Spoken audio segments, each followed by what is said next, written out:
Good morning all of you. आज हम बात करेंगे लाइसोसोम के बारे में। पिछले लेक्चर्स में हमने बात करी थी एंडोप्लाज्मिक रेटिकुलम के बारे में, और आज हम बात करेंगे लाइसोसोम। लाइसोसोम एक वेसिकल जैसी सी स्ट्रक्चर होती है जिसके चारों तरफ मेम्ब्रेन है और उसके अंदर फ्लूइड होगा जिसमें काफ़ी सारे अलग अलग टाइप के एंजाइम्स होते हैं। तो आप इसको ऐसा कंसीडर कर सकते हैं जैसे छोटी छोटी बिल्कुल बॉल्स हैं जिनके अंदर पानी भरा हुआ है।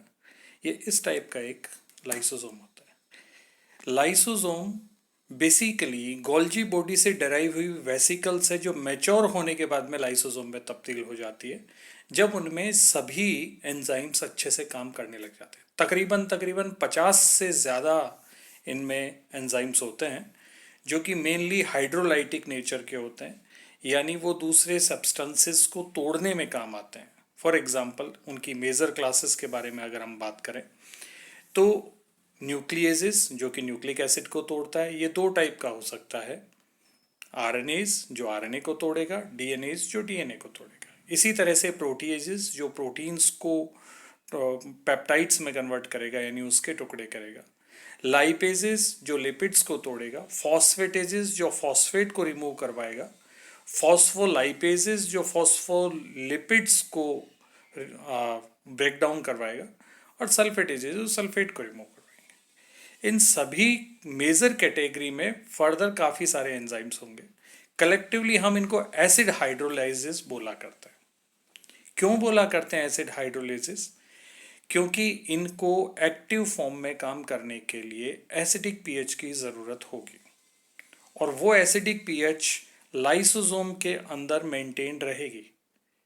अब एसिडिक पीएच के लिए हमें प्रोटॉन्स की ज़रूरत होती है, तो प्रोटॉन्स बेसिकली लाइसोसोम की मेम्ब्रेन, जिसको टोनोप्लास्ट भी बोला करते हैं, उसकी मेम्ब्रेन में एम्बेडेड एक टाइप के पंप होते हैं, V type pump, vesicular type pump, जिनका काम होता है कि वो एटीपी की एनर्जी को काम में लेते हुए प्रोटॉन को साइटोप्लाज्म से लाइसोसोम की ल्यूमेन में इंपोर्ट करते हैं।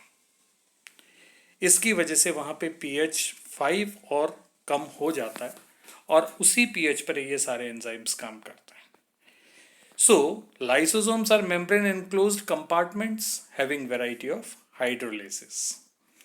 लाइसोसोम के जो फंक्शंस हैं वो फंक्शंस बेसिकली कोई भी सेल में अगर इंट्रूडर आ गया है, कोई पैरासाइट आ गया है, तो उसको तोड़ना है या उसका ब्रेक डाउन करना है, या डेब्रिस है किसी भी टाइप का एक्स्ट्रा सेल्यूलर और इंट्रा सेल्यूलर, उसके ब्रेक डाउन को करने के लिए लाइसोसोम की ज़रूरत होती है। मोर इम्पॉर्टेंटली ब्रेक डाउन करने के बाद में उनके जो एक टाइप का रिसाइकलिंग होना है उन प्रोडक्ट्स का। जैसे फॉर एग्जांपल कोई भी माइक्रोब चला गया तो डेफिनेटली माइक्रोब अगर है तो वो उन्हीं बेसिक मैक्रोमोलिक्यूल्स का बना है जिनसे बाकी लिविंग ऑर्गेनिज्म बने हुए होते हैं। तो जैसे प्रोटीन का बना हुआ होगा, फॉस्फोलिपिड का बना हुआ होगा, उसमें कार्बोहाइड्रेट होगा, और इन सभी को तोड़ने के बाद में अमाइनो एसिड का, मोनोसैकेराइड शुगर्स का, या आप लिपिड की फैटी एसिड्स यूनिट्स का, इन सब का एक पूल मेंटेन कर लिया जाता है, एक टाइप से रिसाइकलिंग कर ली जाती है, और उस पूल से फर्दर न्यूट्रिएंट और एनर्जी डेराइव कर ली जाती है। ये एक टाइप का लाइसोसोम का फंक्शन है। दूसरा टाइप का लाइसोसोम का जो फंक्शन होगा वो हम थोड़ा आगे पढ़ेंगे, ऑटोफैगी। मतलब स्ट्रेस कंडीशन में सेल में अगर अननेसेसरी कोई ऑर्गेनेल बना हुआ है जिसकी अब ज़रूरत नहीं है, और प्रायोरिटी में अब उसको बहुत नीचे दे दिया जाता है, यानी उसकी तभी ज़रूरत पड़ेगी जब सेल के पास में स्ट्रेस ख़त्म हो जाएगा, तो उन सभी ऑर्गेनल्स को तोड़कर जिंदा रहने के लिए सेल लाइसोसोमल एंजाइम्स पर डिपेंडेंट रहता है। सो ये बेसिकली इनके फंक्शंस हुआ करते हैं। So the major functions are breakdown of the debris, destruction of phagocytosed microorganism and production of nutrient for cell.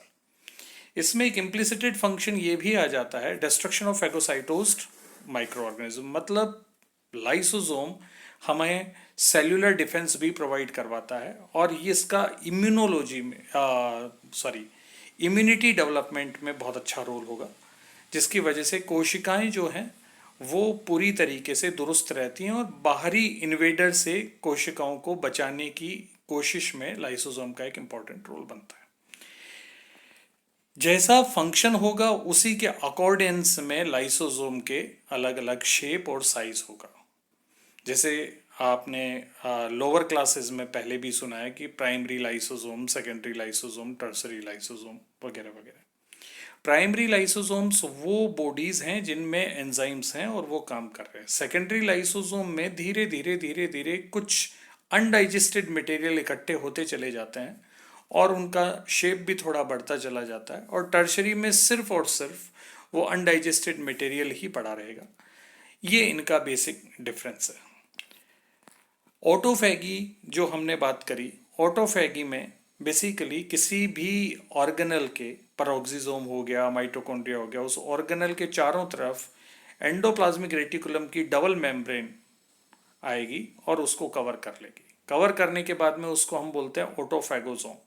इन ऑटोफैगोसोम की बाहरी मेम्ब्रेन पर ATG8 करके एक प्रोटीन होगा जो कि उस ऑटोफैगोसोम को किसी भी दूसरी मेम्ब्रेन के लिए फ्यूज नहीं होने देता। जब ये ATG8 हट जाएगा तभी ये वेसिकल लाइसोसोम में जाके फ्यूज होंगी और लाइसोसोम में हाइड्रोलाइटिक एंजाइम्स इस वेसिकल को, यानी इस वेसिकल में एम्बेडेड माइटोकॉन्ड्रिया, पैरोक्सिसोम या किसी भी सेल ऑर्गेनल को तोड़कर न्यूट्रिएंट डिराइव कर लेंगे। खास बात यह है कि 2016 में ऑटोफैगी के लिए नोबेल प्राइज रिसेंटली मिला था और उसमें उन्होंने ये तय किया था कि ऑटोफैगी के लिए बहुत ज़रूरी है स्ट्रेस कंडीशंस का होना। स्ट्रेस कंडीशन में ही वो एनर्जी अवेल करने के लिए ऑटोफैगी होता है। That's it. सो ये लाइसोसोम का बेसिकली फंक्शन था। अब अगर इन एंजाइम्स में सोचिए तो कि कोई गड़बड़ है या वो प्रॉपरली काम नहीं कर पा रहे हैं, तो जाहिर सी बात है कि अनवांटेड मटेरियल जिसको अदरवाइज एंजाइम्स डाइजेस्ट कर देते थे अब वो नहीं कर पाएंगे। तो वो अनवांटेड मटेरियल उस पर्टिकुलर लाइसोसोम में इकट्ठे होते चले जाएंगे और धीरे धीरे धीरे धीरे ऐसे लाइसोसोम की जो तादाद है वो सेल में बढ़ जाएगी और उसकी वजह से अलग अलग टाइप की माल फंक्शनिंग होगी, जिसकी वजह से काफ़ी सारी डिजीज और डिसऑर्डर हो सकते हैं। जैसे इनमें से एक डिजीज है आई सेल डिजीज। आई सेल डिजीज में लाइसोसोम के कई सारे एंजाइम्स एक साथ काम नहीं कर पाते। तो साइंटिस्ट ने इसका कारण ढूंढने की कोशिश करी, तो ऐसा प्रोबेबिलिटी बहुत कम होगा कि सभी एंजाइम्स के जीन म्यूटेटेड हों एक साथ। तो साइंटिस्ट ने इसको जब इसकी तह में गए तो उनको पता चला कि जो एंजाइम्स गोल्जी बॉडी के थ्रू, वेसिकल के थ्रू आके लाइसोसोम में फ्यूज होने थे, उनके लिए, उन सभी एंजाइम्स के लिए एक टाइप का सिग्नल होता है और वो सिग्नल बनाने वाला एंजाइम अगर, जो कि एंडोप्लाज्मिक रेटिकुलम और गोल्जी बॉडी में होगा, वो अगर वहाँ पे काम नहीं कर रहा है तो कोई भी टाइप का प्रोटीन लाइसोसोम की तरफ पहुँच नहीं पाएगा और मल्टीपल लाइसोसोमल एंजाइम्स की डेफिशिएंसी हो जाती है, जिसकी वजह से लाइसोसोम में काफ़ी सारे इंक्लूजन्स बनने इकट्ठे हो जाते हैं और इसको आई सेल डिजीज़ बोला करते हैं। इसी तरीके से दूसरा एक मेजर डिजीज़ आता है टे-सैक्स डिजीज़। टे-सैक्स डिजीज़ में symptoms basically mental retardation, blindness होता है और यूजुअली 3 साल से छोटी उम्र में ही डेथ हो जाती है। इसमें एक एंजाइम होता है हेक्सामिनिडेज। ये हेक्सामिनिडेज की डेफिशिएंसी हो जाती है जो कि लाइसोसोमल एंजाइम्स है। तो उसकी वजह से ब्रेन सेल्स में जो लाइसोसोम है उनमें हेक्सामिनिडेज नहीं होगा, तो वहाँ पर गैंग्लियोसाइड्स GM2 का तोड़ा नहीं जा पाएगा और उसकी वजह से वो अननेसेसरीली स्टोर हो जाएंगे और ब्रेन सेल्स की फंक्शनिंग में प्रॉब्लम क्रिएट करेंगे। तो ये टे-सैक्स डिजीज़ है जिसका अगर जेनेटिक इनहेरिटेंस पैटर्न हम देखें तो ऑटोसोमल रिसेसिव नेचर का है। Next, Gaucher's disease. Gaucher's disease में इसी तरीके से एक लाइसोसोमल एंजाइम ग्लूकोसेरेब्रोसाइडेज, इसका डेफिशिएंसी हो जाता है, जिसकी वजह से ग्लूकोसेरेब्रोसाइड्स का मैक्रोफाजेज में खास तौर से वो इकट्ठी हो जाती हैं और उसकी वजह से मैक्रोफाज ढंग से काम नहीं कर पाएगा। लीवर एनलार्जमेंट, स्प्लीन एनलार्जमेंट और मेंटल रिटार्डेशन जैसे सिम्टम्स डेवलप होते हैं।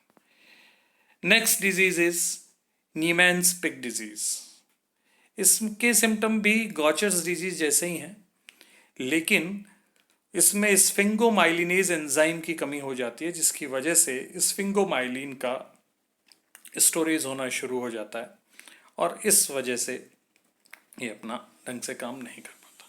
Thank you so much. Stay blessed, stay at home.